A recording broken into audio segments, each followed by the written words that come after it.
রাসূলুল্লাহ সাল্লাল্লাহু আলাইহি সাল্লামের নবুয়তের প্রমাণ, এই নবুয়তের প্রমাণের মধ্যে একটা প্রমাণ হলো মুজিজা। মুজিজা মানে এমন অলৌকিক কিছু ঘটনা ঘটে যাওয়া যা শুধু নবীদের পক্ষেই সম্ভব। অলৌকিক বিষয়গুলা নবীদের থেকে ঘটলে এটার নাম মুজিজা। আর যেগুলা নবীদের থেকে না ঘটে, অন্যান্য মানুষদের থেকে ঘটে নবী ছাড়া, সেটার নাম হবে কারামত। কি নাম হবে? কারামত। রাসূলুল্লাহ সাল্লাল্লাহু আলাইহি সাল্লামের জীবনের সবচেয়ে বড় মুজিজার নাম হলো কোরআন। কি নাম? কোরআন এমন একটা কিতাব যা আল্লাহ নবীকে দান করেছেন, যেই কোরআনের মতো একটা কোরআন অথবা 10টা সূরা অথবা একটি সূরা কেউ বানাতে পারেনি, কিয়ামত পর্যন্ত বানাতে পারবে না। আর এই কোরআনটা নবীকে আল্লাহ দান করেছেন, এটা রাসূলের জীবনের সবচেয়ে বড় মুজিজা। সূরা বনী ইসরাঈল 88 নম্বর আয়াত। আল্লাহ পাক রব্বুল আলামিন বলেন, قُلْ لَئِنِ اجْتَمَعَتِ الْإِنسُ وَالْجِنُّ عَلَىٰ أَن يَأْتُوا بِمِثْلِ هَٰذَا الْقُرْآنِ لَا يَأْتُونَ بِمِثْلِهِ وَلَوْ كَانَ بَعْضُهُمْ لِبَعْضٍ ظَهِيرًا। নবী আপনি বলেন, লাইন ইজতামাআতিল জিন্নু ওয়াল ইনস, সারা পৃথিবীর জিন ইনসান সবাই যদি একত্রিত হয়, আলা আইয়াতু বিমিসলি হাযাল কুরআন, এই কোরআনের মতো বানাইতে, এই কোরআনের মতো একটা কোরআন তৈরি করতে সারা পৃথিবীর জিন ইনসান সবাই যদি একত্রিত হয়, লা ইয়াতুনা বিমিসলিহি ওয়ালাউ কানা বা'দুহুম লিবা'দিন যাহিরা। আল্লাহ বলেন, সারা পৃথিবীর জিন ইনসান সবাই একত্রিত হয়ে যদি কোরআনের মতো বানাইতে চেষ্টা করে, আর এই বানানোর ক্ষেত্রে একজন যদি আরেকজনের সাহায্যকারী হয়, যে আমি তোমাকে সাহায্য করলাম বানাও, সারা পৃথিবীর একজন আরেকজনকে সাহায্য করলেও আল্লাহ বলেন এই কোরআনের মতো সারা পৃথিবীর সবাই মিলেও বানাতে পারবে না। তাহলে একটা কোরআন এটা বানানো অসম্ভব। আল্লাহ কয় ঠিক আছে, একটা পারবা না তো 10টা সূরা বানাও। কয়টা সূরা? 10টা সূরা।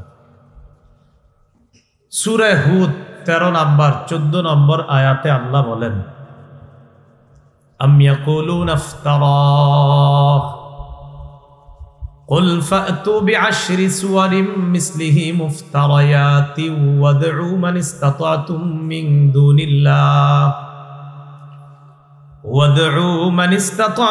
মিন দুনিল্লাহ ইন কুনতুম সাদিকিন। নাকি তারা বলে এই কোরআন তিনি রটনা করেছেন? কাফের বেঈমানদের অনেকে বলে মুহাম্মদ নিজের থেকে এটা বানিয়েছে। নাউজুবিল্লাহ।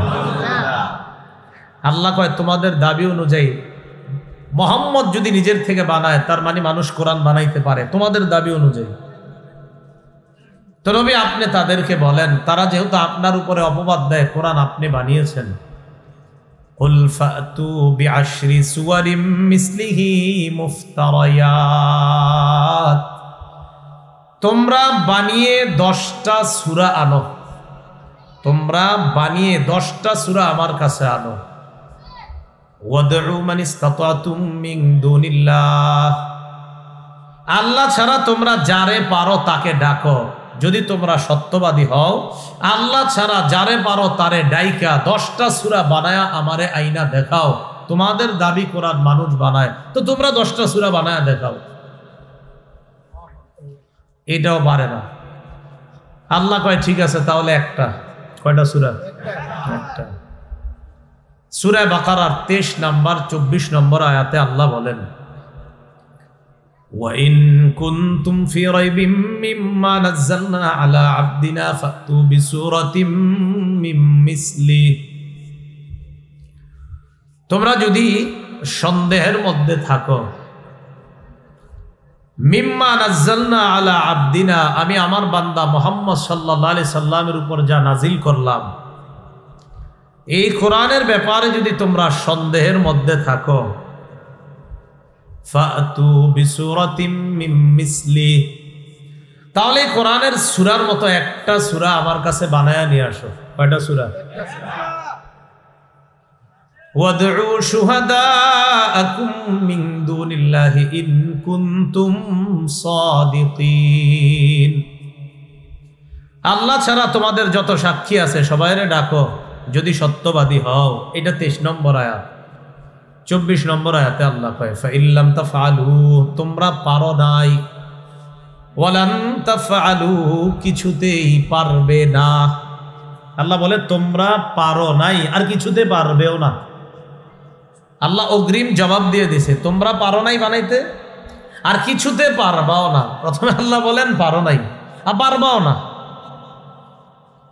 তো যেহেতু পারবা না, পারো নাই, কিয়ামত পর্যন্ত সম্ভব না। ফাত্তাকুন নারাল্লাতী ওয়াকুদুহান নাস ওয়াল হিজারা, ওই আগুনকে ভয় করো যে আগুনের জ্বালানি হবে মানুষ এবং পাথর। যে আগুন আমি আল্লাহ পাথর এবং মানুষ দিয়ে জ্বালাবো, ওই আগুনকে ভয় করো। আলোচনা কি চলবে? ওই মানুষগুলা দাঁড়ায় রয়েছে, আপনারা যদি এইদিকে না চাবেন তাহলে কিভাবে হবে? একটু চাপান না। আর মসজিদে একটু যদি আপনাদের কষ্ট হয়, মসজিদেও যেতে পারেন, মসজিদের জায়গা আছে। যারা মসজিদে যাবেন ফ্যান, হ্যাঁ মসজিদে ফ্যান ছাইরা বুঝতে পারবেন, সুন্দর মতো মসজিদে চলে যান। হ্যাঁ, আমরা অন্যদেরকে বসার সুযোগ করে দিই। মাশাআল্লাহ, জি জি জি, ঠিক আছে, মাশাআল্লাহ। আমরা অন্যদেরকে একটু বসার ব্যবস্থা করে দিই। গরম তো দিতে চায় না।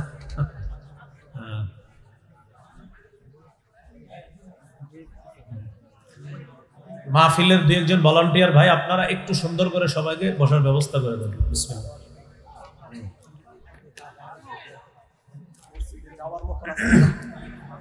মসজিদে সামনে যারা বসা, একজন যদি একটু জায়গা করে দেন অন্যদেরকে যাওয়ার জন্য। হ্যাঁ, ঠিক আছে।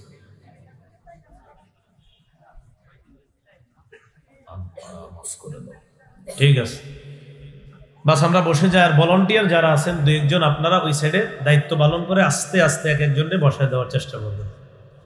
আল্লাহ আমাদের সকলকে ধৈর্যের সাথে কথাগুলো শোনার তৌফিক দান করেন।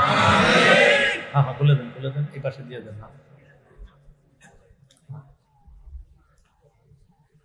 তো রাসূলুল্লাহ সাল্লাল্লাহু আলাইহি সাল্লামের জীবনের অন্যতম একটা মুজিজা হলো আল কোরআন। পুরা কোরআন বানানোর চ্যালেঞ্জ করছে আল্লাহ, পারে নাই। 10টা সূরা পারে নাই, একটা সূরা পারে নাই। এটা রাসূলের জীবনের শ্রেষ্ঠ একটা মুজিজা যে নবীজিকে আল্লাহ এমন একটা কোরআন দিয়েছেন, সারা পৃথিবীর সবাই মিলেও এই কোরআন বানাইতে পারেনি, পারবেও না। এটা রাসূলের জীবনের সবচেয়ে বড় মুজিজা।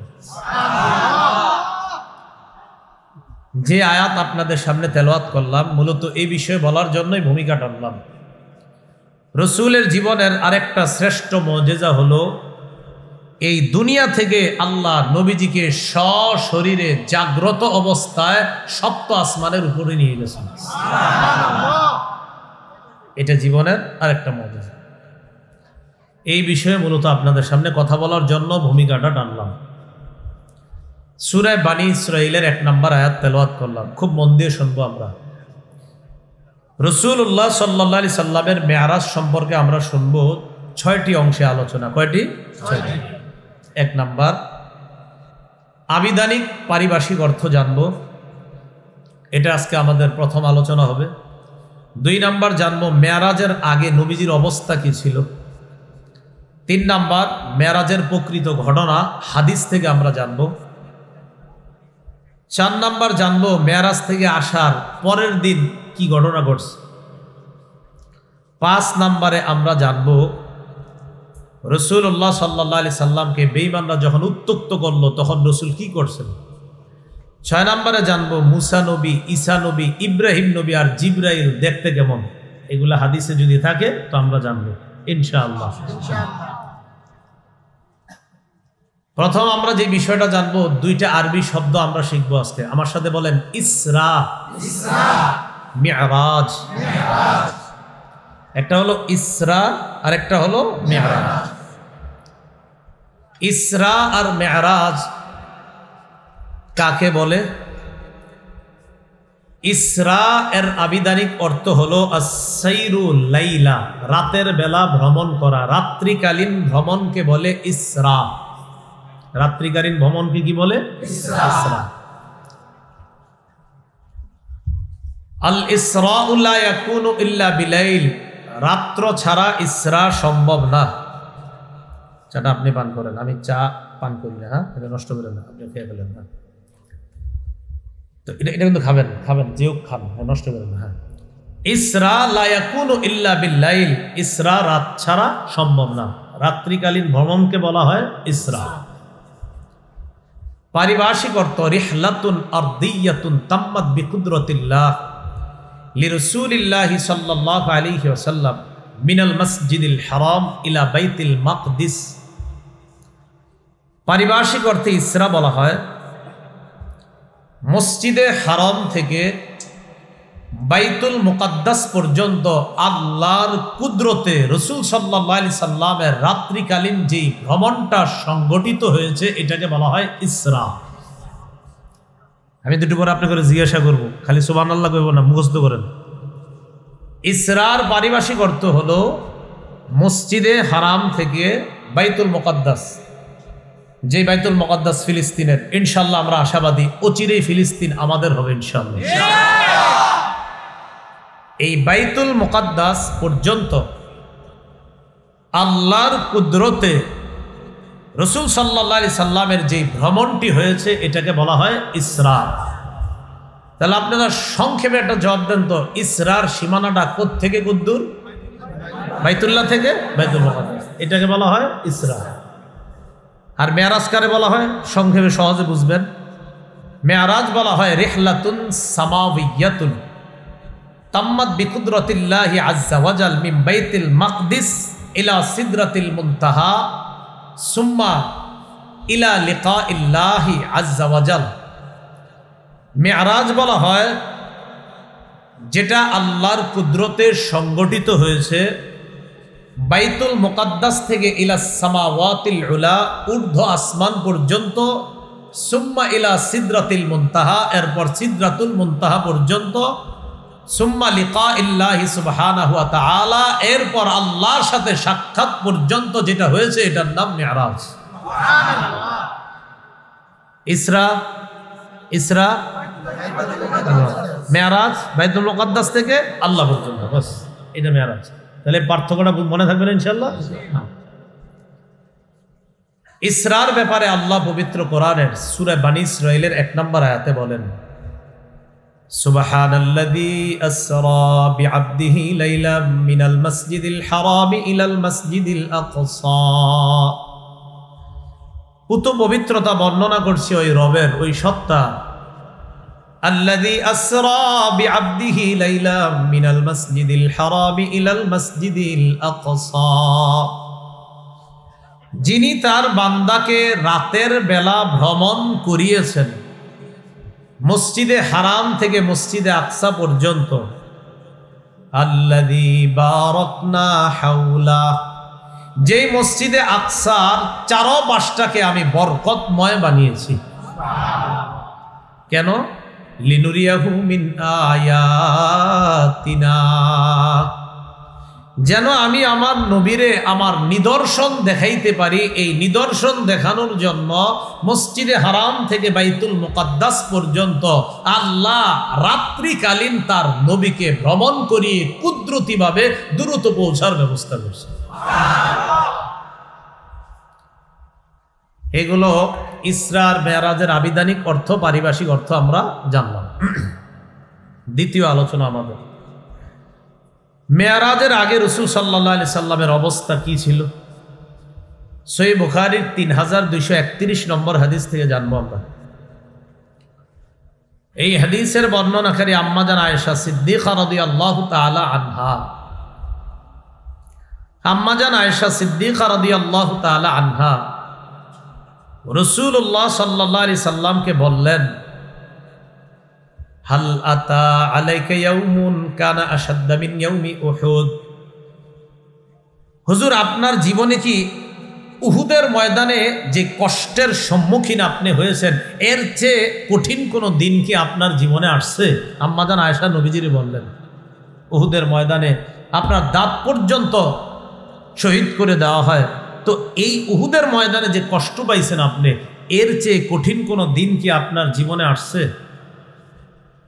ফাকালা রাসূলুল্লাহ সাল্লাল্লাহু আলাইহি ওয়াসাল্লাম, লাকাদ লাকিতু মা লাকিতু মিন কওমিক। নবীজি বলেন, আয়েশা, তোমার সম্প্রদায় থেকে যে কষ্ট পাওয়ার আমি পেয়েছিলাম। নবীজি বলেন, ওয়াকানা আশাদ্দু মা লাকিতু মিনহুম ইয়াউমাল আকাবা।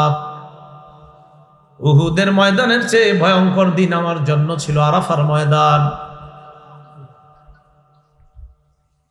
তায়েফের ময়দান। কিসের ময়দান? তায়েফ, আরাফা না। নবীজি বলেন, আয়েশা, তায়েফের ময়দানে যখন আমি দাওয়াত দেওয়ার জন্য গেলাম, ইযা আরাদতু নাফসি আলা ইবনে আব্দি ইয়ালিল ইবনে কুলাল, এটা এক লোকের নাম। ইবনে আব্দে ইয়ালিল ইবনে কুলাল, এটা একজনের নাম। আমি নিজেকে তার সামনে পেশ করলাম। ফালাম ইউজিবনি ইলা মা আরাদতু, আমি চেয়েছিলাম সে যেন মুসলমান হয়ে যায়, কোনো জবাব দেয় না। উল্টা আমারে রাস্তার মধ্যে ছেড়ে দিয়ে তায়েফের অন্যান্যদেরকে বইলা আমারে পাথর দিয়া মারা শুরু করছে, এমন ভাবে যে পাথর মারতে মারতে আমারে রক্তাক্ত করছে। দাওয়াত তো গ্রহণ করেই নাই। নবীজি বলেন, জানো দাওয়াত গ্রহণ করে নাই দেখা ওয়া আনা ফানতালাকতু আনা মাহমুমুন আলা ওয়াজহি, আমি পেরেশান হয়ে সেখান থেকে ফিরে আসলাম। ফালাম আস্তাফিক ইল্লা ওয়া আনা বিকরনিস সাআলিব, আমি স্বাভাবিক হতে পারছিলাম না। কর্নুস সাআলিব নামে একটা জায়গা আছে, আমি সেখানে আসলাম। ফারাফাতু রাসি, মাথাটা উপরে উঠাইলাম, উঠানোর পর দেখি ফাইদা আনা বিসাহাবা। রাসূলুল্লাহ সাল্লাল্লাহু আলাইহি সাল্লাম বলেন, আমি মাথা উঠাইলাম, উঠায়া দেখলাম এক খণ্ড মেঘ, কদ আযাল্লাতনি, ওই মেঘ আমারে ছায়া দিতেছে। ফানাযারতু ফাইদা ফিহা জিবরিল, মেঘের মধ্যে ভালো করে তাকায়া দেখলাম জিবরিল আমিন রে দেখা যায়। জিবরিল জিবরিল আমারে দেখা কয়, ইন্নাল্লাহা কদ সামিআ কাওলা কওমিকা লাকা ওয়া রাদ্দু আলাইকা। আপনি যে তাদেরকে দাওয়াত দিছেন, যা যা বলছেন, আর তারা যে আপনার সাথে খারাপ আচরণ করছে, তারা যে আপনার কথার জবাব খুব খারাপভাবে দিয়েছে, কেউ কেউ আপনার সাথে কথাও বলে নাই, কেউ কেউ জবাবও দেয় নাই, মুখ ফিরাইয়া নিছে, আল্লাহ পুরা বিষয়টা লক্ষ্য করছে, আল্লাহ সব শুনছে। জিবরিল বলতেছে, ওয়াকাদ বাআসা ইলাইকা মালাকাল জিবাল লিতা'মুরাহু বিমা শি'তা ফীহিম, আপনার কাছে পাহাড়ের ফেরেশতা পাঠায়া দিস, আপনি এই ফেরেশতাকে যা মন চায় তাদের ব্যাপারে আপনি আদেশ করতে পারেন। কাদের ব্যাপারে? যারা আপনার দাওয়াত গ্রহণ করেনি, উল্টা আপনার সাথে খারাপ আচরণ করছে, আপনি যা বলবেন পাহাড়ের ফেরেশতা তা শুনবে। এটা নবীজিরই জিবরিল বললেন। ফানাদানি মালাকুল জিবাল ফাসাল্লামা আলাইয়া, পাহাড়ের ফেরেশতা আমাকে ডাক দিয়া আমারে সালাম দিস। সালাম দেওয়ার পর কয়, সুম্মা ক্বালা ইয়া মুহাম্মদ যালিকা ফীমা শি'তা। পাহাড়ের ফেরেশতা সালাম দিয়ে বললেন, ও মুহাম্মদ সাল্লাল্লাহু আলাইহি ওয়াসাল্লাম, তাদের ব্যাপারে আপনি যেই সিদ্ধান্ত দিবেন আমি সেই সিদ্ধান্ত গ্রহণ করতে রাজি। ইন শি'তা উতবিখু আলাইহিমুল আখবাশাইন, আপনি যদি চান এই দুই পাহাড় চাপা দিয়ে তাদেরকে ধ্বংস করে দিই, আমি আপনার হুকুম পালন করব।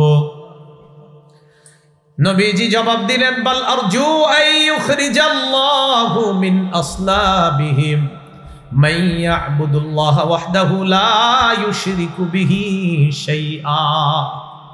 নবী বললেন, না না, আমার আশা তারা আমার দাওয়াত গ্রহণ করে নাই, আল্লাহ তাদের ঔরস থেকে এমন সন্তান আসবে তারা গ্রহণ করে নাই, তো কি হয়েছে, তাদের সন্তানরা এক আল্লাহকে এক বলে স্বীকার করবে, এক আল্লাহর তাওহীদ স্বীকার করে শিরিক মুক্ত আল্লাহর ইবাদত করবে, আমার দাওয়াত তারা গ্রহণ করে মুসলমান হবে। তাদেরকে ধ্বংস করুন। পৃথিবীর কোন শাসক পারবে এইভাবে? বলেন, কোন নেতা এইভাবে মাফ করে দিতে পারে? রক্তাক্ত করলো, জুলুম করলো, নির্যাতন করলো, ফেরেশতা কয় শেষ করে দিই, কয় না, এরা গ্রহণ করে না, এদের সন্তান আমার দাওয়াত গ্রহণ করে। রাসূল সাল্লাল্লাহু আলাইহি সাল্লাম খুব কষ্ট পাইছে ওই দিন। আঙ্গুরের বাগানে গেছে, এক কাফেরের আঙ্গুরের বাগানে গিয়া আল্লাহর কাছে বলতেছে, আল্লাহ ইলামান তাকিলুনি, আপনি আমারে কার কাছে ছেড়ে দিলেন? আল্লাহর বলতেছে, আল্লাহ আমি মনে হয় দুর্বল, তাই তারা আমার কথা গ্রহণ করে না।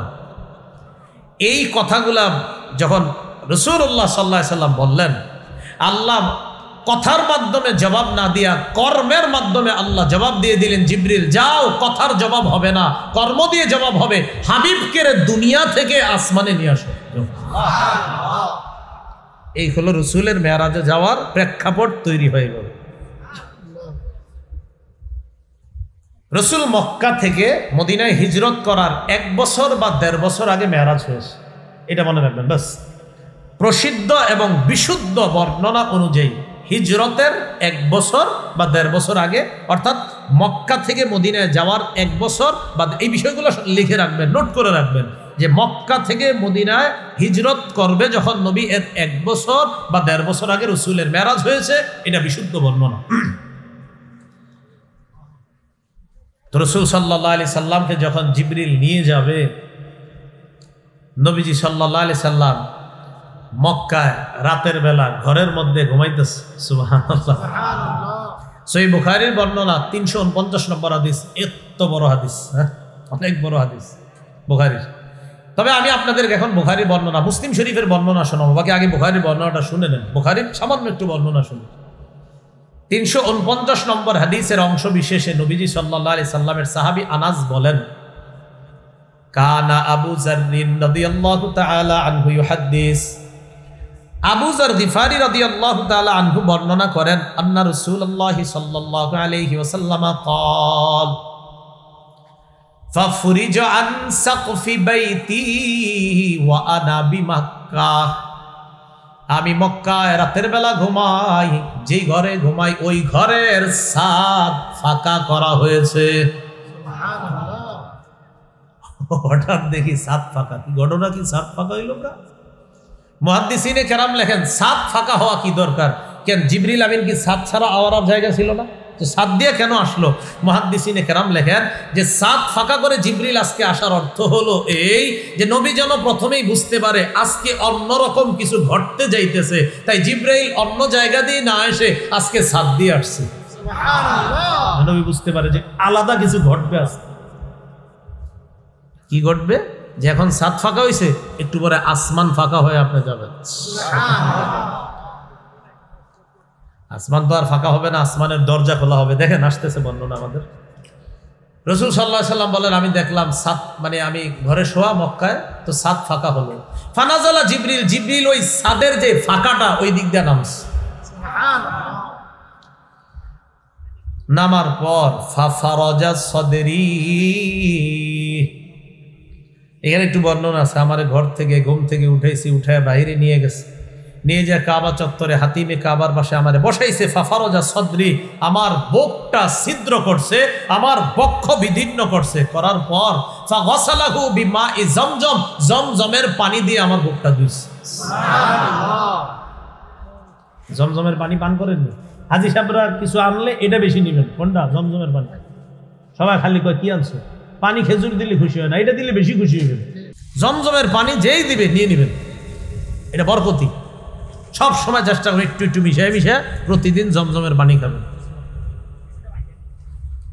তো রাসূলুল্লাহ সাল্লাল্লাহু আলাইহি সাল্লাম তিনি বলেন বুক ছিদ্র করার পর জমজমের পানি দিয়ে পুরাটা ওয়াশ করছে, করার পর সুম্মা জাআ বি তাসতিম মিন যাহাবিন মুমতালিইন হিকমাতাও ওয়া ঈমানা, এরপর স্বর্ণের একটা পাত্র আনা হলো, স্বর্ণের পাত্রের মধ্যে ঈমান আর হিকমতে ভরা। সুবহানাল্লাহ। কইবেন হুজুর এটা দেখতে কেমন? এই জাতীয় প্রশ্ন করেন না। জ্বর মাপা যেহেতু যায় ওইটাও মাপা যাবে। জ্বর মাপে না? দেখিনি। জ্বরটা কি দেখা যায়? কিন্তু এরপরে বিশ্বাস করি 102 103, ঠিক না? এখন কইবেন ঈমান হিকমত কেমন? আল্লাহর নবী দেখছে যেমন। ঈমান আর হিকমতে পরিপূর্ণ স্বর্ণের একটা পাত্র আনছে, আনার পর নবীজি বলেন ওই যে জমজমের পানি দ্বারা ধৌত করার পর ফাআফরাগাহু ফি সাদরি, ঈমান আর হিকমতটা আমার ওই বুকের মধ্যে রেখে দিস। সুবহানাল্লাহ। সুম্মা আতবাকা, এরপর বুকটা আবার লাগায় দিস। ডাক্তাররা ওপেন হার্ট সার্জারির গবেষণা কোত্থেকে পেয়েছে? এখান থেকে। সুবহানাল্লাহ। এবার আমরা মেরাজের পুরো ঘটনাটা শুনবো মুসলিম শরীফের 300 নম্বর হাদিস থেকে। মুসলিম শরীফের 300 নম্বর। এই 300 নম্বরটা আপনাদের পকেটের মোবাইলের সিরিয়াল অনুযায়ী, আর আমাকে মাদ্রাসার পাঠ্যপুস্তক অনুসারে 162 নম্বর হাদিস মুসলিম শরীফের। বড় টেনশন, আপনি কোনটার নাম্বারও কম লাগে না, মিলায় আবার। এই মুসলিম শরীফের 300 নম্বর হাদিস আর আমাদের মাদ্রাসার পাঠ্যপুস্তক অনুসারে 162। তবে মনে রাখবেন পুরো হাদিসটার মাঝে মাঝে আমরা অন্য জায়গা থেকেও কিছু হাদিস শুনবো, বাকি 300 নম্বর হাদিসটা হলো আমাদের মূল লম্বা হাদিস। রাসূলুল্লাহ সাল্লাল্লাহু আলাইহি সাল্লাম বলেন, তাহলে মনে রাখবেন সাত ফাঁকা হলো, জিবরিল আমিন আসলেন, বুক বিদীর্ণ করলেন, জমজম কুদ্দুরের পানি দ্বারা ধৌত করলেন, ঈমান আর হিকমত ভিতরে রাখলেন, বুকটা এবার আবার আগের মতো করলেন। এই হলো নবীজির অবস্থা। এবার নবীজি সাল্লাল্লাহু আলাইহি সাল্লাম বলেন উতীতু বিল বুরাক, আমার কাছে একটা বুরাক নামে প্রাণী নিয়ে আসা হলো। কি নাম? বুরাক। ওয়া হুয়া দাব্বাতুন আবিয়াদ, বুরাকটার দিকে তাকায় দেখি এটা সাদা একটা প্রাণী, তাবিলুন লম্বা, ফাওকাল হিমার ওয়া দুনাল বাগ, গাধার চেয়ে একটু বড়, খচ্চরের চেয়ে একটু ছোট, এমন টাইপের একটা প্রাণী, সাদা লম্বা, যেটা গাধার চেয়ে বড়, খচ্চরের চেয়ে ছোট, এমন একটা প্রাণী যাকে বুরাক বলা হয়, এটা আমার সামনে আনা হলো। আলেম ছাড়া অন্যরা বলেন প্রাণীটা কার চেয়ে বড়? গাধা। কার চেয়ে ছোট? দেখতে সাদা। বুরাক কোত্থেকে আসছে? বুরাক এটা বারকুন থেকে আসছে। বারকুন মানে হলো বিদ্যুৎ। বিদ্যুতের গতি যেমন কঠিন গতিতে বিদ্যুৎ চলে, সেখান থেকে বুরাক আসছে। বুরাক বিদ্যুতের চেয়ে আরো দ্রুত গতিতে চলে, এর নাম বুরাক। তো রাসূলুল্লাহ সাল্লাল্লাহু আলাইহি সাল্লাম বলেন এটা কেমন জানো? ইয়াদউ হাফিরাহু ইনদা মুনতাহা তারফিহি, এটার দৃষ্টির সীমানা যেখানে গিয়ে পড়বে এক লাফে সেখানে যাবে। সুবহানাল্লাহ। বুরাক। এই ব্যাপারে তিরমিজি শরীফের একটা হাদিস শুনি। মুসলিম শরীফের হাদিস কিন্তু শেষ হয়নি, আমরা আবার আসতেছি। 300 নম্বর হাদিসের একটু অংশ জানলাম, আবার আসতেছি। তিরমিজি শরীফের 3131 মানে 3131 নম্বর হাদিসের বর্ণনা, আনাস রাদিয়াল্লাহু তাআলা আনহুর বর্ণনা। তিনি বলেন আন্না রাসূলুল্লাহ সাল্লাল্লাহু আলাইহি ওয়াসাল্লাম উতিয়া বিল বুরাক, রাসূলুল্লাহ সাল্লাল্লাহু আলাইহি সাল্লামের কাছে বুরাক আনা হলো। এই বুরাক নবীজির সামনে যখন আনা হয় কেমন ছিল? কয় মুল জামান মুসরাজা, জিন পোষ পরিহিত আর লাগাম বাঁধা। জিন পোষ বুঝেননি? যেটা বসবে আর কি উপরে, জিন পোষ পরিহিত আর লাগাম বাঁধা, এরকম অবস্থায় আছে। বুরাক নবীর সামনে দাঁড়ায়া ফাস্তাসআবা আলাইহি, বুরাকের উপর যে নবী উঠবে ওঠাটা কষ্টসাধ্য করে ফেলছে, বুরাক স্থির হচ্ছে না। ফাকালা লাহু জিবরিল, জিবরিল বুরাককে বলল আবি মুহাম্মাদিন তাফআলু হাদা মা রাকিবাকা আহাদুন আকরামু আলাল্লাহি মিনহু, বুরাক তুমি কি নবীর সাথে এমন করবা? তিনি কিন্তু অন্য কেউ নয়, তার নাম হলো মুহাম্মদ সাল্লাল্লাহু আলাইহি ওয়াসাল্লাম। মনে রাখবা আল্লাহর সৃষ্টির মাঝে তার চেয়ে সম্মানিত কেউ তোমার পিঠে চড়ে না। মা রাকিবাকা আহাদুন, কেউ তোমার পিঠে চড়ে নাই। আকরামু আলাল্লাহি মিনহু, আল্লাহর কাছে অধিক সম্মানিত তার চেয়ে আর কেউ নাই।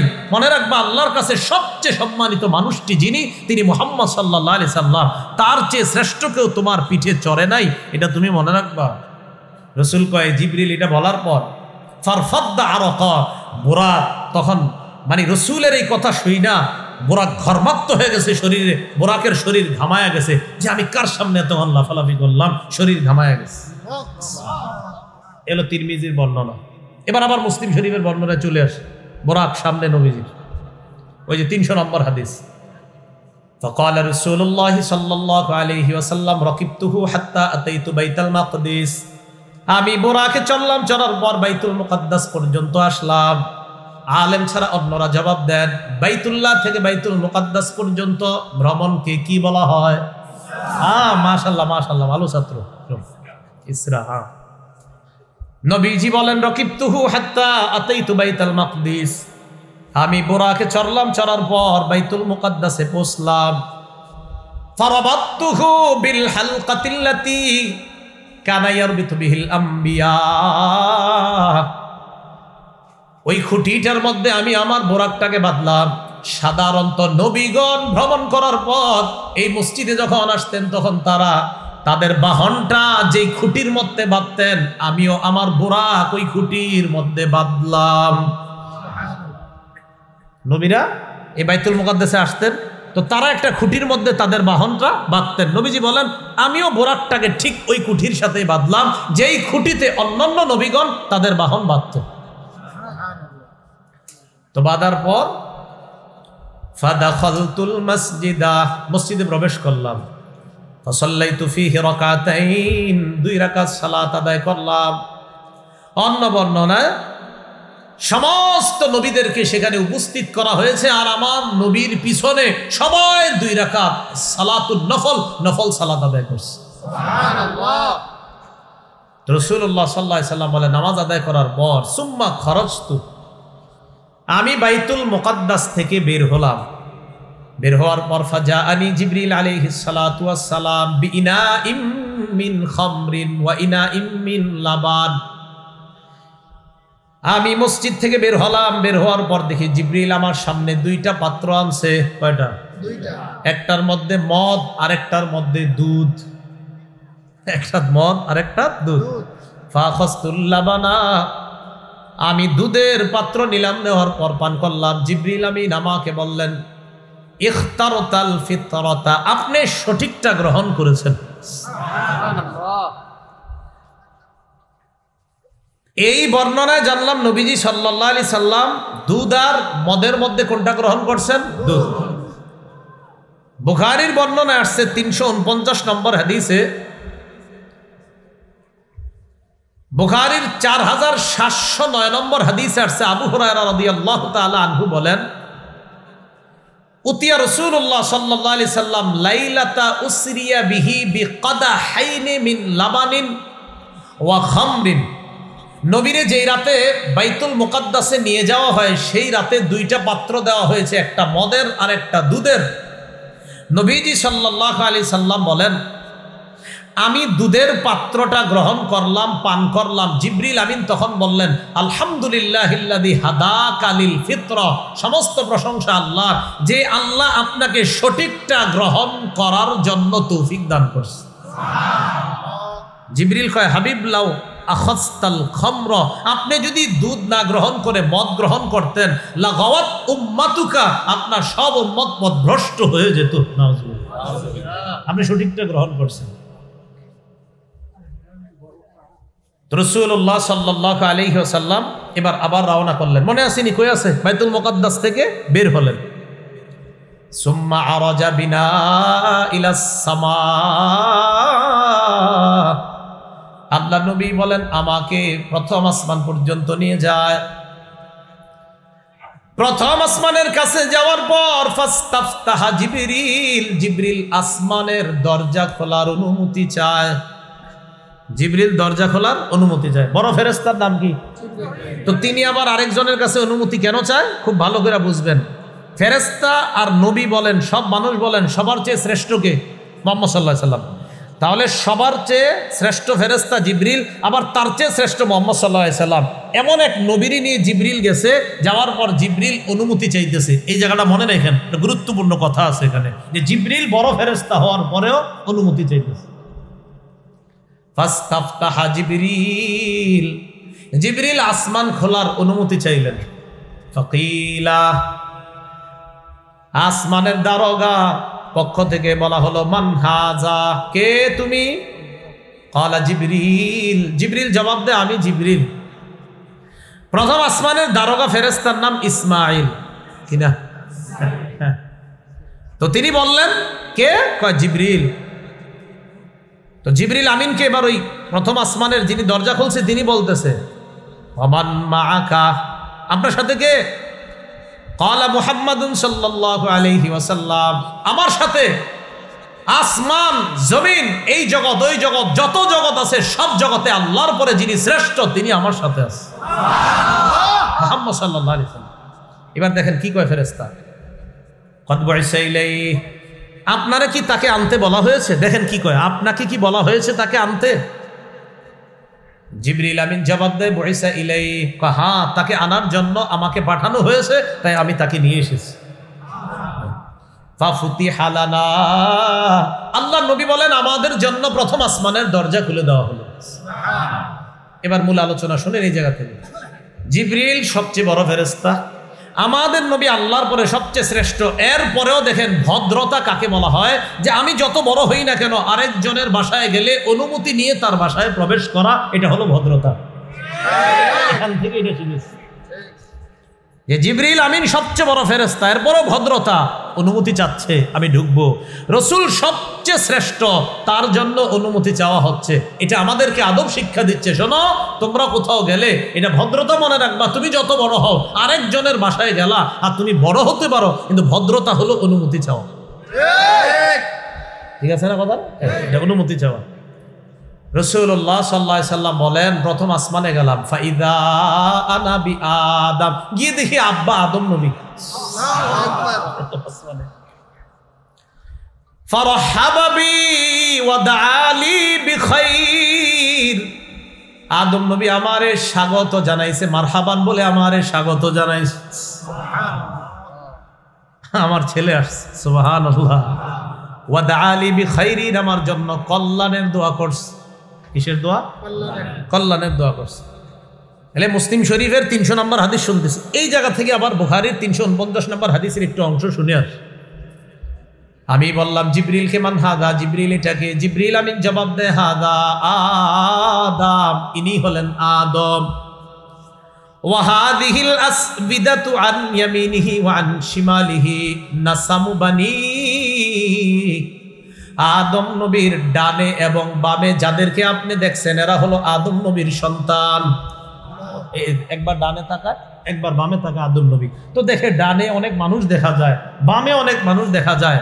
তো নবীজি জিজ্ঞাসা করলেন, এগুলো কি? জিবরিল আমিন কয়, হাদিহিল আসবিদাতু আন ইয়ামিনিহি ওয়া আন শিমালিহি নাসামু বানিহি, এটা হলো আদম, তার ডানে আর বামে এগুলো তার সন্তান। সুবহানাল্লাহ।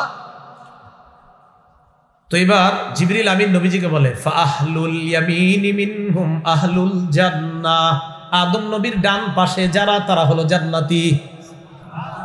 তারা ওয়াল আসবিদাতুল্লাতি আন শিমালিহি আহলুন নার, আদম নবীর বাম পাশে যাদেরকে দেখতেছেন এরা হলো জাহান্নামী। ফাইদা নাযরা, আদম নবী যখন ডান পাশে তাকায় দহিকা, হাসে, সুবহানাল্লাহ।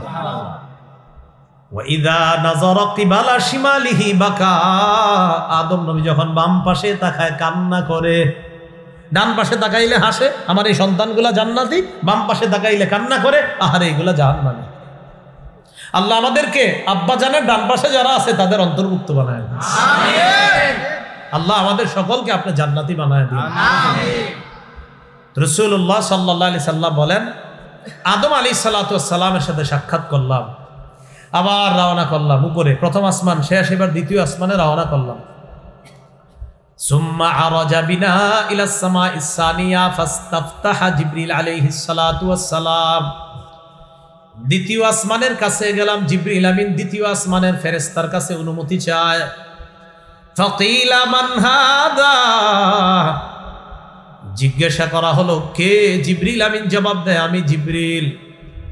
কিলা ওয়া মা মাআকা, প্রশ্ন করা হয় আপনার সাথে কে? জিবরিল আমিন জবাব দেয় মুহাম্মাদুন সাল্লাল্লাহু আলাইহি ওয়াসাল্লাম, আমার সাথে মুহাম্মদ সাল্লাল্লাহু আলাইহি ওয়াসাল্লাম।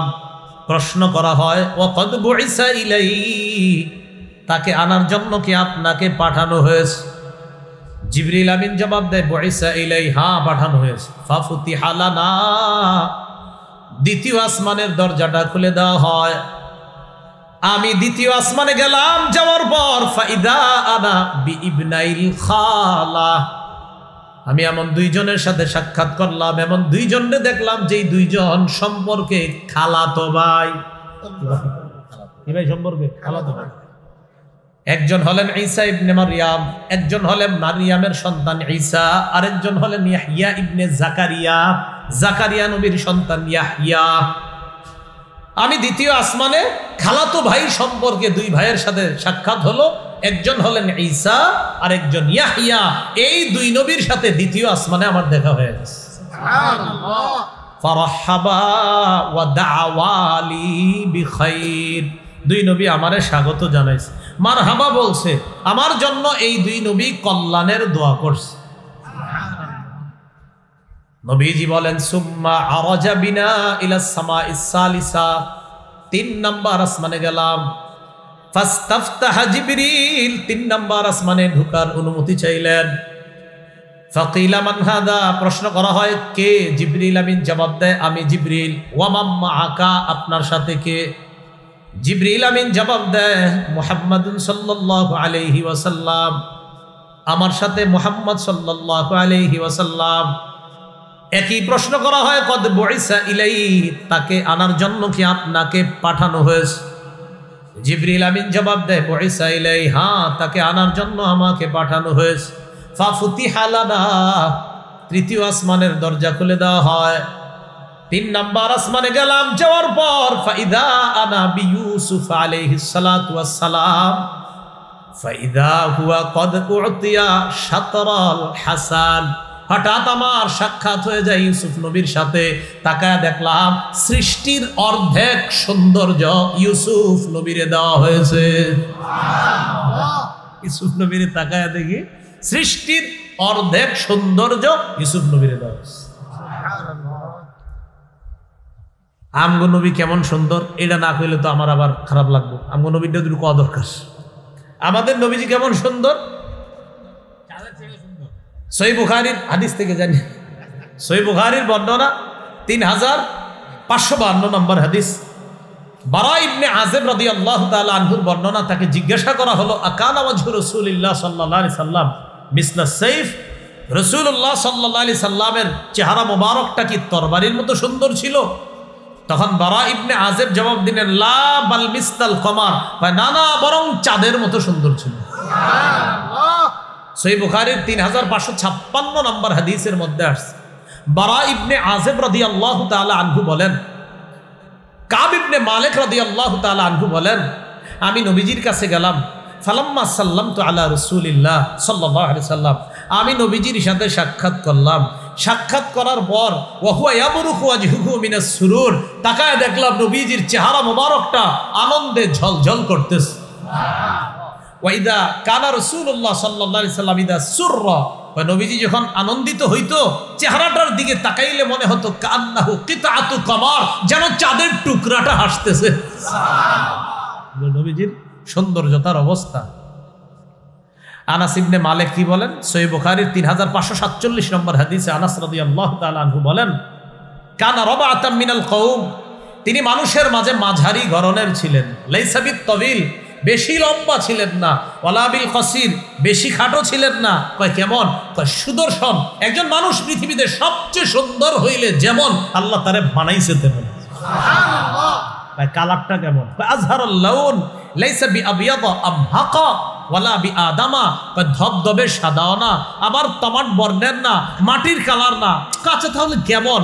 মাটির কালারও না, ধবধবে সাদাও না, লাল লাল ভাব গোলাপি রঙের।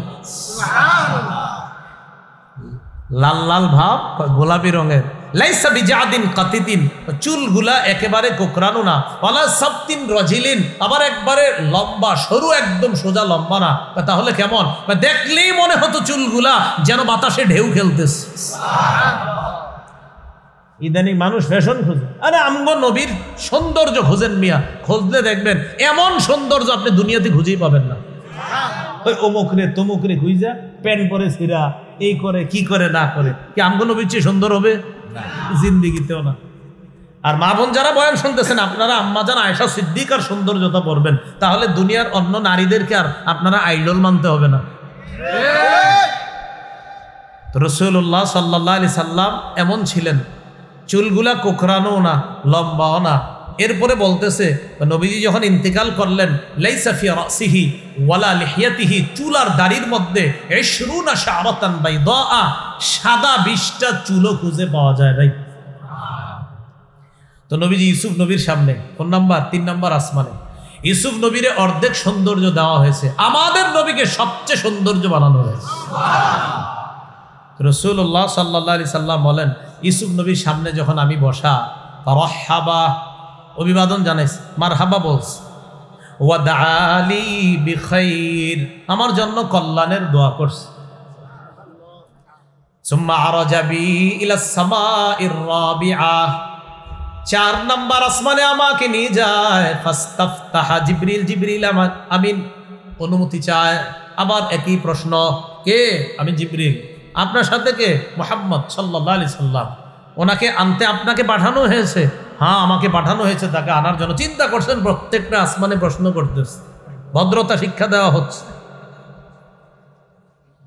ফাফুতিহা লানা, 4 নাম্বার আসমান আমাদের জন্য উন্মুক্ত করে দেওয়া হয়। আসমানে গেলাম, যাওয়ার পর ফাইদা আনা বি ইদ্রিস আলাইহিস সালাতু ওয়াস সালাম, ইদ্রিস নবীর সাথে সাক্ষাৎ। কোন নবী? ইদ্রিস।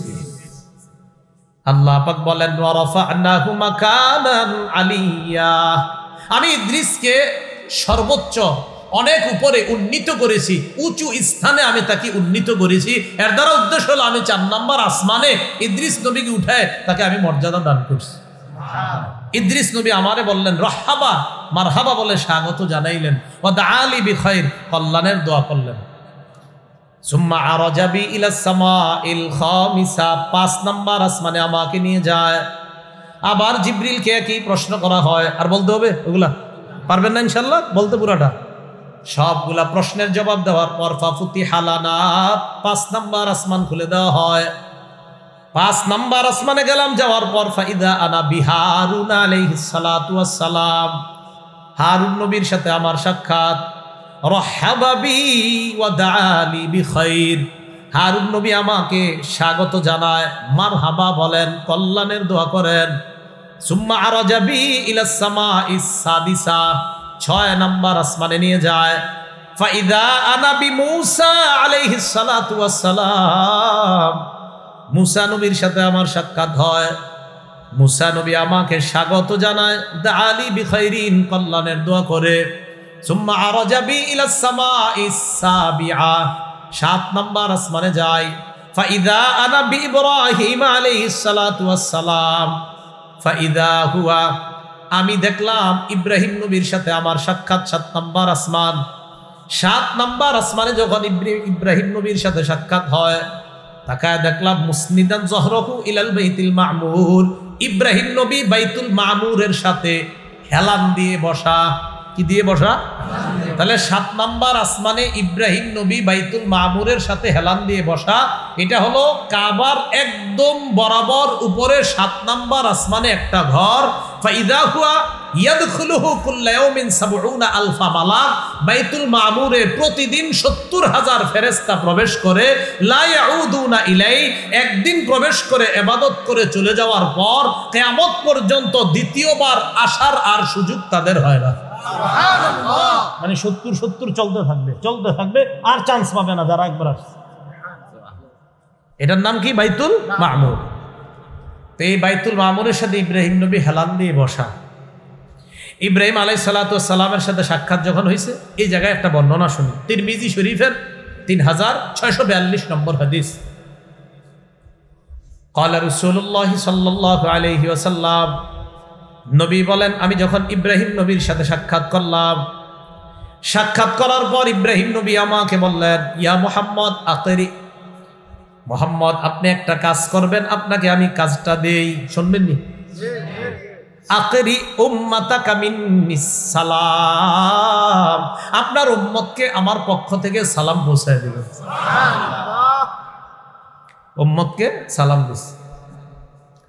আরেকটা বিষয় বলে দিবেন, ওয়া আখবিরহুম, আপনার উম্মতকে জানায় দিবেন, আন্নাল জান্নাতা, জান্নাতটা এমন একটা জায়গা, এই জান্নাতের জায়গাটা তাইয়্যিবাতুত তুরবা, মাটিটা সুগন্ধি সমৃদ্ধ, সব সময় গ্রাম ছড়াইতে থাকে। সুবহানাল্লাহ, তাইয়্যিবাতুত তুরবা, সব সময় সুগন্ধি ছড়াইতে থাকে। আর আরেকটা বিষয় বলে দিবেন, আজবাতুল মা, জান্নাতের পানি সুমিষ্ট সুস্বাদু পানি। আপনার উম্মতকে গুরুত্বপূর্ণ যে বিষয়টা বলবেন, আরেকটা বিষয় বলবেন, আন্নাহা কিআন, জান্নাত হলো খোলা ময়দান, ফাঁকা ময়দান। জান্নাত তো আমরা কি থাকবো কি ফাঁকা ময়দানে? লাগবে নি কিছু, বাড়িঘর লাগবে নি? নবীজি বলেন, আপনার উম্মতকে জানায় দিবেন, আন্নাহা কিআন, জান্নাত হলো একটা সমতল ভূমি, ওয়া আন্না ফিরাসাহা লা ইলাহা ইল্লাল্লাহ। নবী ইব্রাহিম বলেন, আপনার উম্মতকে জানায় দিবেন, জান্নাত হলো সমতল ভূমি, এই ভূমির মধ্যে আপনার উম্মতকে গাছ লাগাইতে বলবেন, আন্না ফিরাসাহা, এই সমতল ভূমিতে তারা 4টা তাসবির মাধ্যমে গাছ লাগাইবে, সুবহানাল্লাহ, আলহামদুলিল্লাহ, লা ইলাহা ইল্লাল্লাহ, আল্লাহু আকবার। আম্মা উম্মতকে বলে দিবেন এই 4টা বাক্য বেশি বেশি পড়তে, আর সমতল ভূমিটা এই বাক্যের মাধ্যমে গাছ লাগায়া পরিপূর্ণ করতে। সুবহানাল্লাহ, তাহলে জান্নাত মাটিটা সুগন্ধিযুক্ত, আর পানিটা সুমিষ্ট, ময়দানটা খালি। এন্ড এটা সুবহানাল্লাহ, আলহামদুলিল্লাহ, লা ইলাহা ইল্লাল্লাহ, আল্লাহু আকবার, এগুলোর মাধ্যমে এটা সাজাইতে হবে। আল্লাহ আমাদেরকে এই তাসবিহাতগুলা বেশি আদায় করার তৌফিক দান করুন। ইব্রাহিম নবীর সাথে সাক্ষাতের পর আরেকটা বর্ণনা আসছে, ইব্রাহিম আলাইহিস সালাতু ওয়াস সালামের আশেপাশে ছোট ছোট বাচ্চা। জিবরিল আমিনকে বললেন, এরা কারা?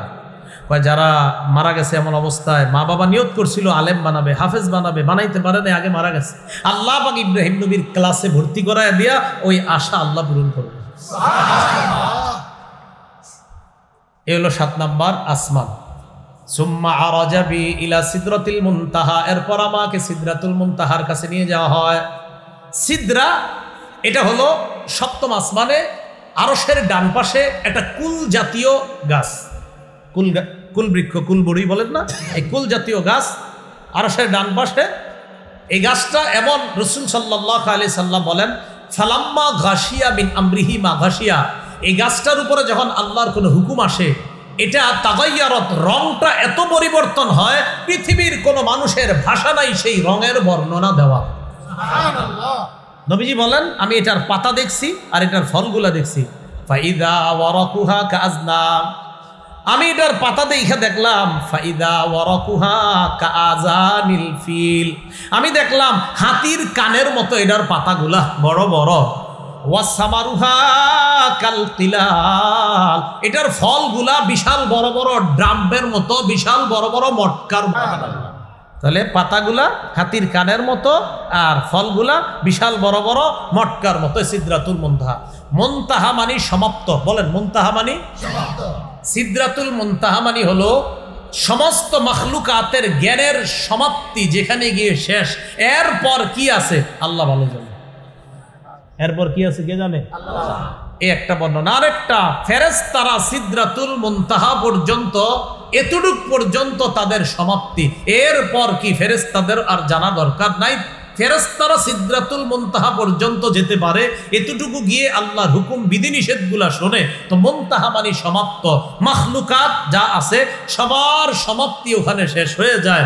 এরপর কি আছে না আছে এটা আল্লাহ ভালো জানেন। এজন্য এটার নাম হলো ঊর্ধ্ব জগৎ, আর নিম্ন জগতের মাঝখানে একটা সমাপ্তি সীমা রেখা, এর জন্য এটার নাম সিদরাতুল মুনতাহা। রাসূলুল্লাহ সাল্লাল্লাহু আলাইহি সাল্লাম বলেন, এরপর আমি সেখান থেকে ফিরে আসলাম। সেখানে যাওয়ার পর কি ঘটনা ঘটছে না ঘটছে সাহাবায়ে কেরামের মাঝেও মতভেদ, বাস এতটুকু। সিদরাতুল মুনতাহা গেলাম, সেখানে রবের সাথে সাক্ষাৎ, এই বিষয়ে বর্ণনা আছে।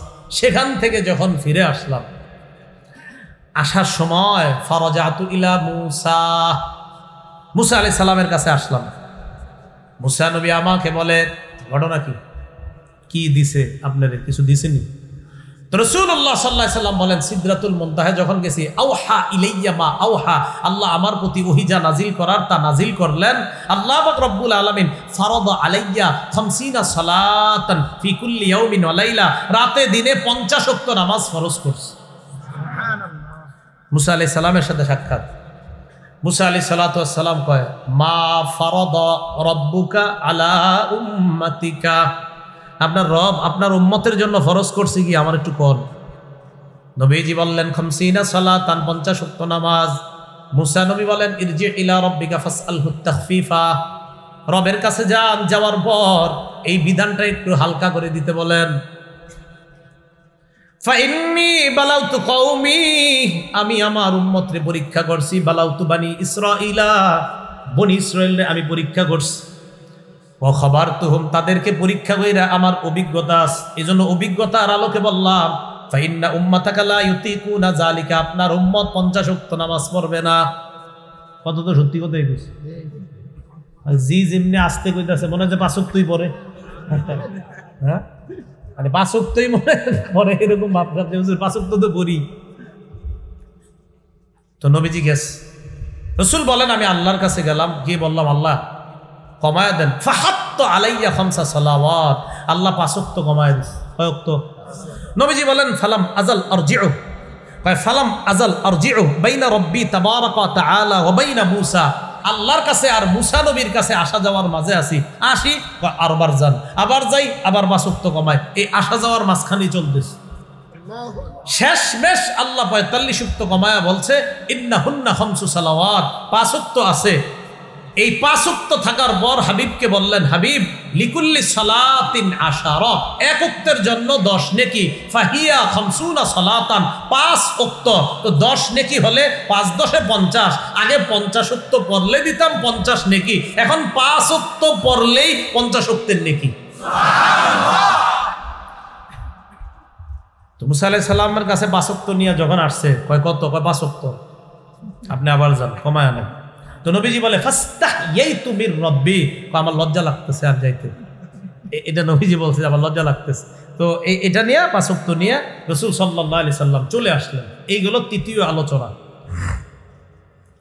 চতুর্থ আলোচনা, মেরাজ থেকে আসার পর পরের দিন রাসূল সাল্লাল্লাহু আলাইহি সাল্লাম কাবা চত্বরে বসা একা একা। তাফসীর ইবনে কাসীরের মধ্যে আসছে, রাসূল সাল্লাল্লাহু আলাইহি সাল্লাম কাবা চত্বরে বসা, ও হুয়া জালিসুন ওয়াজিমুন, ওয়াজিমুন মানে একা একা চুপচাপ বসা। আবু জাহেল আসছে, আয়েশা কয়, হালমিন খবরিন, কি ব্যাপার মুহাম্মদ, কোনো সংবাদ টংবাদ আসেনি? নবীজি কয়, গুরুত্বপূর্ণ সংবাদ আছে। কয় কি? কি সংবাদ? কাকা গত রাতে তো এরকম আমারে এখান থেকে বাইতুল মুকাদ্দাস, সেখান থেকে রাতের মধ্যে সামান্য অংশে আল্লাহ পুরা 7 আসমান সিদরাতুল মুনতাহা সব ঘুরাইয়া জান্নাত জাহান্নাম আমারে দেখায় নিয়ে আসছে। আবু জাহেল কয়, পাইয়া গেছে। আমারে যেটা বলছো তুমি কি সবাইরে বলতে পারবা? কি কইতাছে দেখেন, আতুখবিরুহুম বিমা আখবারতানি বিহি, আমারে যেটা বলছো সবাইরে ডাইকা আনলে বলতে পারবা? রাসূল সাল্লাল্লাহু আলাইহি সাল্লাম বললেন, নাম, হ্যাঁ বলতে পারবো, সমস্যা নেই। আবু জাহেল ডাকলো, হাইয়া মাশারা কুরাইশ, ও কুরাইশরা আসো আসো। ফাজতামাউ মিন আনদিয়াতিহিম, নেতা যা আছে সবাই আসছে। আসার পর নবীজিকে আবু জাহেল বলল, আখবির কওমাকা বিমা আখবারতানি বিহি, আমারে একা একা সকালে যা বলছো এবার সম্প্রদায়কে সব বলো। রাসূল সাল্লাল্লাহু আলাইহি ওয়াসাল্লাম বলা শুরু করলেন। ইতিমধ্যে আবু বকর সিদ্দিককে খবর দেওয়া হলো, আবু বকর, নবী এই কথা বলে তোমার নবী। কয় তাই নাকি? কয় হ্যাঁ। কয় আতুকাজ্জিবুনা আলাইহি, তোমরা কি এগুলো মিথ্যা প্রতিপন্ন করছো নবীরে? কয় হ্যাঁ, এগুলো তো মিথ্যা কথাই। কয় নবী কি এটা বলছে? কয় হ্যাঁ। কয় লাউ ক্বালাহু লা সাদাকা, যদি নবী বলে থাকে সত্য কথা বলছে। কি সুন্দর কথা। কয় লাউ ক্বালাহু লা সাদাকা, তিনি বলে থাকলে সত্য কথা। রাসূলুল্লাহ সাল্লাল্লাহু আলাইহি সাল্লাম যখন নাকি তারা সবাই মিলেমিশে ধরছে, এবার ৫ নাম্বার আলোচনা। তারা কয়, এটা সহিহ বুখারীতে আছে, ৩৮৮৬ নম্বর হাদিস, এই হাদিসের মধ্যে আসছে। রাসূলুল্লাহ সাল্লাল্লাহু আলাইহি সাল্লাম বলেন, লাম্মা কাজ্জাবাতনি কুরাইশ, কুরাইশরা যখন আমারে মিথ্যা প্রতিপন্ন করলো, কুমতু ফিল হিজর, মক্কার হিজির নামক একটা জায়গা আছে, এখানে আপনারা হজে গেলে বা উমরায় গেলে দেখবেন মুআল্লিমরা দেখায় দিবে যে এটা হিজির বলা হয়, এটা বলা হয়। সেখানে আমি দাঁড়াইলাম। দাঁড়ানোর পর আল্লাহর কাছে আমি চিন্তা করতে, আল্লাহ এখন আমি কি করবো? এরা আমারে বলতেছে নিদর্শন বলতে, আমি কি দেখছি? এরা কয় বাইতুল মুকদ্দাস কেমন আমারে বলতে বলে। রাসূলুল্লাহ সাল্লাল্লাহু আলাইহি সাল্লাম বলেন, ফাজাল্লাহু লি বাইতুল মাকদিস বা ফাজাল্লাহু লি বাইতুল মাকদিস, আল্লাহ বাইতুল মুকদ্দাসটা আমার সামনে সরাসরি তুলে ধরছে। ফাতাফিকতু উখবিরুহুম আন আয়াতিহি ওয়া আনা আনজুরু ইলাইহি। দেখেন রাসূল বলেন, আমি দেখে দেখে বাইতুল মুকদ্দাসের বিবরণ তাদের সামনে তুলে ধরলাম, তাদের সামনে উপস্থাপন করলাম। তো এরপরেও আরো ঘটনা আছে। আবু জাহেল বিশ্বাস করে না, আরে এটা জাদু টাদু দেখাইতেছে, এই সেই বলছে। কিন্তু রাসূল সাল্লাল্লাহু আলাইহি সাল্লাম এটা বলার পর কিছু কাফেলার কথা বলছে যে অমুক কাফেলা অমুক দিন আসবে। ওই কাফেলা আসার পর তাদের সাথে এই ঘটনা ঘটছে, আমি দেখছি, শুনছি। আবু জাহেল আসার পর সবার সামনে জিজ্ঞাসা করেছিল, এবং রাসূল যে মেরাজ করছে এই সত্যতাও মিলছে, এবং অসংখ্য অগণিত মানুষ তাদের সাক্ষ্যের ভিত্তিতে মুসলমান হয়েছে। রাসূলুল্লাহ সাল্লাল্লাহু আলাইহি সাল্লাম ঈসা নবী, মুসা নবী, ইব্রাহিম নবী আর জিবরিলকে ওই দিন দেখছেন। সবাই অনেক নবীদেরকে দেখছে, তো জিবরিলকেও দেখছিলেন। বাকি তাদের কিছু বর্ণনা দিছে যে তারা দেখতে এমন ছিল। তিরমিজি শরীফের ৩৬৪৯ নম্বর হাদিস, এই হাদিসের মধ্যে আসছে রাসূলুল্লাহ সাল্লাল্লাহু আলাইহি সাল্লাম বলেন, মেরাজের রাতে আমি যখন ভ্রমণে গেলাম, আমি মুসা আলাইহিস সালাতু ওয়াস সালামকে দেখলাম, দরবুম মিনার রিজাল কান্নাহু মিন রিজালি শানুআ। শানুআ একটা এলাকার নাম। এই এলাকার মানুষগুলা দেখতে যেমন মুসা নবীরে দেখতে তেমন দেখা যায়। ওয়ারাআইতু ঈসা ইবনে মারইয়াম, আমি ঈসা নবীরে দেখলাম, ফাইদা হুয়া আকরাবুন নাসু বিহি শাবাহা। ঈসা নবীরে দেখে আমার মনে হলো, ফাইদা হুয়া আকরাবুন নাসি বিহি শাবাহা, ঈসা নবীরে দেখতে মনে হলো উরওয়া ইবনে মাসউদ আস-সাকাফি, আমার সাহাবী উরওয়া ইবনে মাসউদ দেখতে যেমন ঈসা নবীরে আমার কাছে অনেকটা তেমন মনে হয়েছে। সাহাবী নবীর সাহাবীর মতো। ঈসা নবী কত আগে চলে গেছে। ওয়ারাআইতু ইব্রাহিম আলাইহিস সালাতু ওয়াস সালাম, ইব্রাহিম নবীরে দেখলাম, ফাইদা হুয়া আকরাবু বিহি শাবাহান বিহি সাহিবুকুম ইয়ানি নাফসা। ইব্রাহিম নবীরে দেখা মনে হলো তোমাদের এই সাথীর মতো, অর্থাৎ ইব্রাহিম নবীরে দেখতে অনেকটা আমি নবী মুহাম্মদের মতো। ইব্রাহিম নবীরে দেখলাম, ফাইদা হুয়া আকরাবু বিহি শাবাহান বিহি সাহিবুকুম, ইব্রাহিম নবীরে তোমাদের এই সাথী অর্থাৎ মুহাম্মদ সাল্লাল্লাহু আলাইহি সাল্লাম দেখতে যেমন ইব্রাহিম নবীরে ঠিক অনেকটা এমন মনে হয়েছে। সুবহানাল্লাহ। ওয়ারাআইতু জিবরিল আলাইহিস সালাতু ওয়াস সালাম, জিবরিলকে দেখলাম, ফাইদা হুয়া আকরাবু বিহি শাবাহান, জিবরিল আমিন দেখে আমার কাছে মনে হলো জিবরিল আমিন দেখতে, ফাইদা হুয়া আকরাবু বিহি শাবাহান বিহি দিহিয়া ইবনে খলিফা আল কালবি, আমার সাহাবী দিহিয়া। এই দিহিয়া যারা আপনারা দাহিয়া হিসাবে চিনেন, তার আরবি নামটা হলো দিহিয়া। এই দিহিয়া দেখতে যেমন জিবরিল আমিন যখন মানুষের রূপ ধরে তারে দেখতে ঠিক তেমন লাগে। এই হলো রাসূল সাল্লাল্লাহু আলাইহি সাল্লামের মেরাজের রাতের মোটামুটি আপনার বিশুদ্ধ বর্ণনা অনুযায়ী একটা আলাপন জানলাম যাওয়া থেকে আসা পর্যন্ত। এখন আপনাদের কাছে আমার জানা, বলেন তো ইসরা কাকে বলা হয়? মেরাজ কাকে বলা হয়? আল্লাহ নবী পুরস্কার নিয়ে আসছে কি? প্রথমে কয়েকত ছিল, শেষে কয়েকত? এই 5 ওয়াক্ত সবাই পড়েননি, মানে ইনশাল্লাহ পড়ব। তো এই জন্য আমরা ইনশাল্লাহ 5 ওয়াক্ত নামাজ আদায় করব 50 ওয়াক্তের সওয়াব পাওয়ার জন্য। মেরাজের রাতের সবচেয়ে বড় শিক্ষা হলো আমাদের জন্য রাসূল নামাজ নিয়ে আসছেন। এই জন্য এই নামাজ আমরা মসজিদে গিয়ে যার যার এলাকায় আদায় করার চেষ্টা করবো ইনশাআল্লাহ। আপনারা এই আলোচনা থেকে কিছু শিখছেন বলে কি মনে হয়? সামনে যারা বসা হাত তুলে দেখান তো, 2 হাত। তাই হাত তুলে দেখাইছেন? জি, তাহলে হাতগুলো উঠে রাখেন। ভলান্টিয়ার যারা আছেন সবার সামনে যান। মসজিদের জন্য বড় নোট ছোট নোট যে যা পারেন দান করেন। যান ভলান্টিয়াররা যান, উঠবেন না কেউ, আলোচনা শেষ হয়নি। হ্যাঁ।